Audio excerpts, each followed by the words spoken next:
এই মাটির উপর দাঁড়িয়ে আছে আমাদের সব গল্প। মাটি ছাড়া যেমন গাছ বাঁচে না, তেমনি মাটি ছাড়া মানুষও শিকড় হারায়। খনার বচনে আছে, ভূমি যত্নে রাখিলে ভূমি ফল দেবে। প্রকৃতি কারো কাছে ঋণী থাকে না, যে যত্ন দেবে সে ততটাই ফিরে পাবে। এই মাঠে দাঁড়িয়ে প্রতিদিন বুঝি, চাষাবাদ শুধু ফলন ফলানোর জন্য নয়, এটা প্রকৃতির সাথে মানুষের নীরব কথোপকথন। এক জমিতে এক ফসল, এটা পুরনো চিন্তা। আজকে সময় বলে এক জমিতে একাধিক সম্ভাবনা। কলার সাথে আলু ভালো থাকে, কুমড়ার লতা মাটির তাপ ধরে রাখে। সব মিলে জমিটা একা থাকে না, জমিটা কাজ করে পুরো শক্তিতে। সমন্বিত চাষ মানে খরচ কম, ঝুঁকি কম, আর আয়ের পথ একাধিক।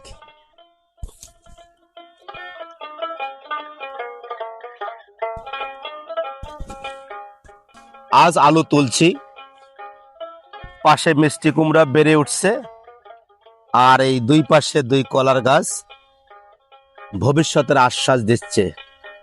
এটাই বাস্তব কৃষি।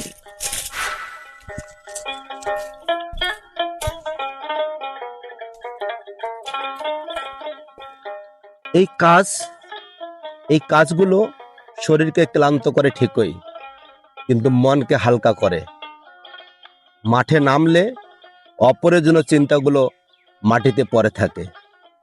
হাত কাজ করে, মন শান্ত হয়। কায়িক শ্রম আমাদের শেখায় সবকিছু সহজে আসে না, কিন্তু যা আসে তা টেকসই হয়। শরীর সুস্থ থাকে, মনও থাকে জীবনের কাছাকাছি। সঠিক পরিচর্যা আর একটু ভালোবাসা, এই দুটো থাকলেই ফসল সত্যি হাতের মুঠোয় আসে। মাটি কখনো প্রতারণা করে না। আপনি যদি মাটিকে সময় দেন, মাটি আপনাকে জীবন দেয়। আমি বলবো, যারা এখনো মাঠ থেকে দূরে আছেন, একবার হলেও মাটির কাছাকাছি যান। শুধু ফসল নয়, আপনি নিজেকে নতুন করে খুঁজে পাবেন। এই ভিডিও যদি আপনাদের একটু ভাবায়, একটু ভালো লাগায়, তাহলে আমার পরিশ্রম সার্থক। ভালো থাকবেন, মাটির সাথে থাকবেন।